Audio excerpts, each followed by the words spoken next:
ایک عجیب و غریب حکایت مولانا رومی رحمہ اللہ نے ایک حکایت لکھی ہے کہ دو چور ایک گھر میں داخل ہوئے اور انہوں نے یہ طے کیا کہ جب گھر کا مالک روشنی کے لیے او چکماق او کو رگڑ کر روشنی جلائے گا تو ان میں سے ایک انگلی رکھ کر اس کو بجھا دے گا۔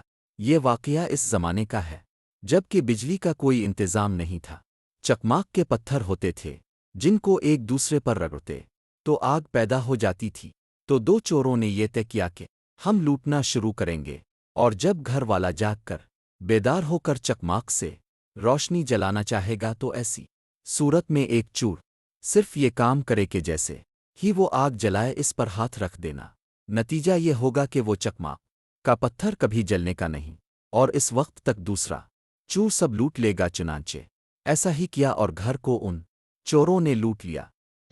مولانا رومی رحمۃ اللہ علیہ نے کہا کہ شیطان بھی اسی طرح بعض لوگوں کے دل پر انگلی رکھ دیتا ہے تاکہ نور ختم ہو جائے۔